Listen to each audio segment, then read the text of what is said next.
ये एक तरफ आत्माएं जो दिव्य आत्माएं जागृत होगी और उनके संकल्पों के कारण एक वायुमंडल तैयार होगा। जैसे हमने 3 वायु की बात करी है ना, वायु में स्थूल वायु, सूक्ष्म वायु, कारण वायु।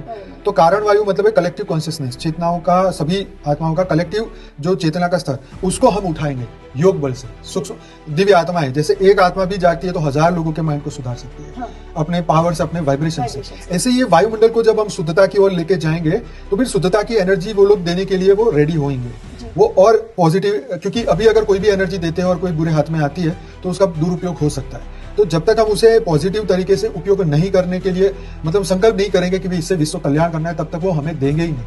जैसे छोटे बच्चे को कोई ब्लेड नहीं देता है, वो अपने आप को भी हानि कर सकता है, किसी को भी कर सकता है, क्योंकि अक्ल नहीं है। ऐसे ही चेतना में भी ऐसा है कि जब तक हम अच्छे काम के लिए संकल्प नहीं करेंगे तब तक वो तुम्हें वो एनर्जी या बल नहीं देंगे। अभी ऐसा आप नहीं देख सकते हो कि वर्ल्ड इज डिवाइडेड, चाहे सूक्ष्म हो या स्थूल हो, गुड एंड बैड में एक्चुअली डिवाइड तो हो ही चुका है, डिवाइड हो चुका है। उसमें भी वर्ल्ड लीडर्स का भी बहुत बड़ा हाथ बहुत बड़ा है। तो क्या वो हैक दे भाई?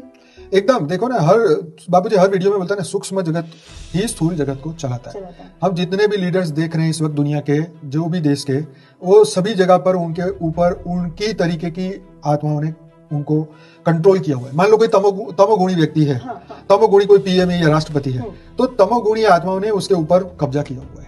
सूक्ष्म जगत की आत्माएं बहुत सारी ऐसी है जो ऐसी आत्माओं को अपने कंट्रोल में रख के जो वो चाहती है वो उनसे करवाती है।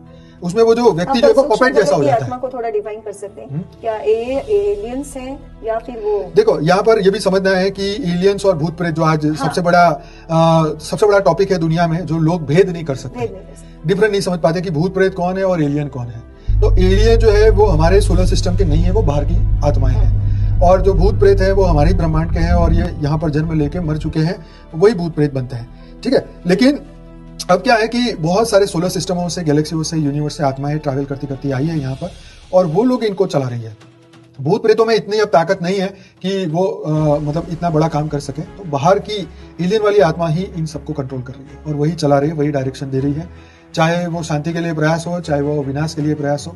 देखो, ऐसा है कि बापूजी जैसे कहते हैं कि भी जो परम शांति के वाइब्रेशन है, जो कारण स्थूल, सूक्ष्म और कारण वायु है, कारण वायु को अगर कारण वायु शुद्ध होगा तो सूक्ष्म वायु शुद्ध होगा, और सूक्ष्म वायु स्थूल होगा तो स्थूल वायु शुद्ध होगा। जो वातावरण को प्रभावित कर रहे हैं इस वक्त तो सबसे बड़े विनाश के संकल्प है।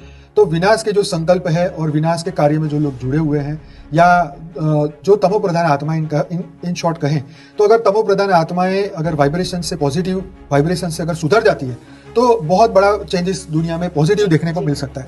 और इसके लिए जो कारण स्तर पे मौजूद हो, जो चेतना के कारण स्तर तक पहुंच चुकी है आत्माएं, वो इस पे बहुत बड़ा इन्फ्लुएंस कर सकती है। उनके विचार, उनके वाइब्रेशन जो है, ये बाकी की आत्मा